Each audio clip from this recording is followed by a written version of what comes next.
The question seemed harmless, almost casual, but it landed like a crack through thin ice. On a pale December morning, with daylight stretching quietly across the street, the neighbor asked, "What's your Christmas wish?" And the single father froze, his breath caught somewhere between hope and truth. He stood on his front steps, jacket too thin for winter, eyes shadowed by sleepless nights, and in that stillness, it felt as though the entire season waited for his answer.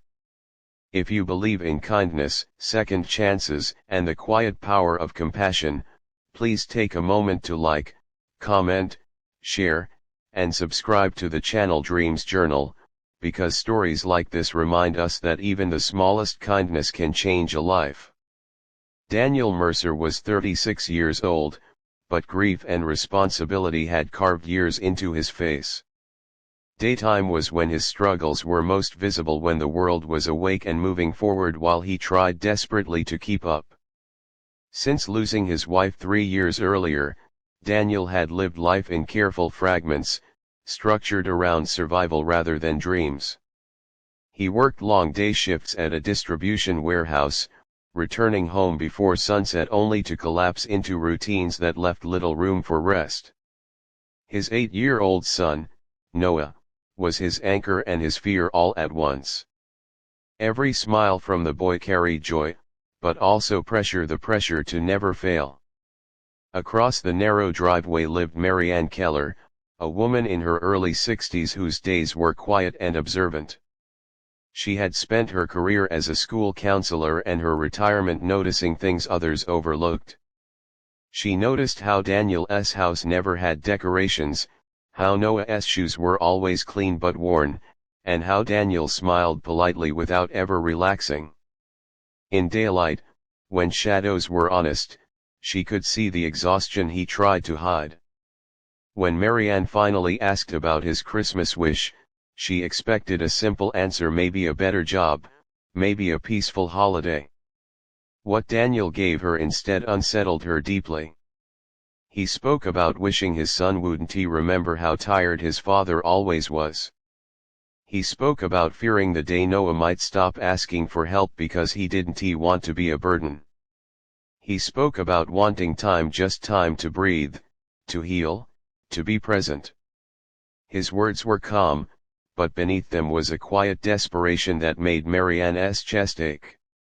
From that day forward, suspense threaded through Daniel's life in ways he didn't yet recognize.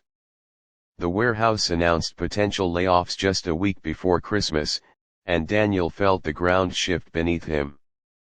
Each daylight hour stretched longer, every sound at work carrying dread. At home, he tried to shield Noah from the tension, but children sense fear even when it's unspoken. Daniel lay awake during the afternoons he should have been resting, imagining bills piling up, imagining Noah waking on Christmas morning to disappointment. Meanwhile, Marianne was doing something Daniel never saw. She began making calls during the day, carefully, quietly. She spoke to former colleagues, community organizers, and a local literacy center. She never mentioned Daniel's hardships directly. Instead, she spoke of a devoted father, a bright child, and a family on the edge of breaking under weight no one should carry alone. Still, nothing was certain. Days passed with no answers, and Marianne herself began to worry she had hoped too much. As Christmas Eve approached, the suspense tightened painfully. Daniel received notice that his hours would be cut starting January. The news came in broad daylight, under fluorescent lights, and he felt something inside him go numb. He walked home slowly that afternoon, rehearsing how to explain uncertainty to a child who trusted him completely. That evening, he wrapped Noah's single gift, his hands shaking as he wondered if love could compensate for everything he lacked.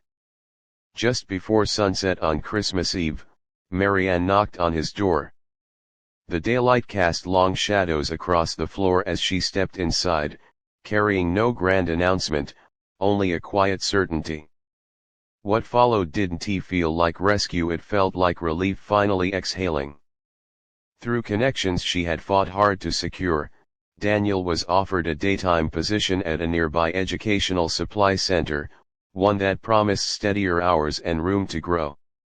Noah had also been accepted into a free enrichment program that met after school, a place filled with books, mentors, and possibility. Before the ending, please comment below what Christmas wishes mean to you, because your words might reach someone who feels unheard this season. Christmas morning arrived gently, sunlight filling the small living room where a modest tree now stood. There was no excess, no spectacle, but there was laughter that felt earned. Daniel watched Noah open his gift, watched joy unfold without expectation, and felt something he hadn't felt in years: safety. Not certainty, but enough hope to keep going. In the weeks that followed, life didn't magically become easy, but it became lighter. Daniel stood taller in the daytime, no longer bracing for collapse. Marianne remained a steady presence, not as a savior, but as proof that people notice, even when you think no one does. And Noah, unaware of how close his world had come to cracking, simply remembered a Christmas filled with warmth. If this story touched your heart, please like, share, and engage with this video. Your support keeps these stories alive, and somewhere, someone carrying a quiet burden may feel less alone because you listened.